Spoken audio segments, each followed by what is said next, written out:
നമ്മളിന്നേ ആന്ധ്രക്കാരുടെ ഒരു special item ഉണ്ടാക്കാൻ പോവാണ്. ഗ്യാസിനൊക്കെ നല്ല ക്ഷാമം ഉണ്ടായിരിക്കുന്ന സമയമല്ലേ, അപ്പോൾ നമ്മൾ ഗ്യാസും തീയൊന്നും വേണ്ടാത്തൊരു സ്പെഷ്യൽ ഐറ്റം ആയിട്ട് ഉണ്ടാക്കാൻ പോകുന്നത്.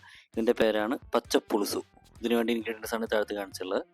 അപ്പം അതിന് വേണ്ടിയിട്ട് ആദ്യം ഒരു മുഴുത്ത തക്കാളി എടുത്തിട്ട് നമ്മൾ നേരെ വെക്കുന്നു. പിന്നെ കുറച്ച് കുനുകുനാന്ന് സബോള ഇടുന്നു, പിന്നെ കുറച്ച് വേപ്പില ഇടുന്നു, പിന്നെ കുറച്ച് പച്ചമുളക്, പിന്നെ കുറച്ച് മല്ലിയില. ഇതെല്ലാം ഇട്ടതിന് ശേഷം നല്ല കുറച്ച് ബെല്ലം, ശർക്കര, ജാഗറി എന്നൊക്കെ പറഞ്ഞ സാധനം കുറച്ച് അധികം വേണ്ട, കുറച്ച് മതിയിട്ട്, അതധികം വേണ്ട. പിന്നെ നല്ല അടിപൊളി കുറച്ച് പുളിവെള്ളം ഒഴിക്കുന്നു. പുളി നല്ല നാടൻ വാളാമ്പുള്ളി ഒഴിഞ്ഞത് കുറച്ച് ഒഴിക്കുന്നു. അതിനുശേഷം കുറച്ച് ഉപ്പിടുന്നു. ഉപ്പ് മസ്റ്റ് ഓരോരുത്തരുടെ ആവശ്യത്തിനനുസരിച്ച് ഇടുക, അതിന് കുറച്ച് കണക്കൊന്നുമില്ല. അതിനുശേഷം നന്നായിട്ട് ഞെരടി എടുക്കുക. എന്നിട്ട് പിന്നെ വീണ്ടും നമുക്ക് എത്രത്തോളം ക്വാണ്ടിറ്റി വേണം അതിന് ആവശ്യത്തിന് വേണ്ടിയിട്ടുള്ള കുറച്ച് വെള്ളം കൂടി ചേർക്കുക.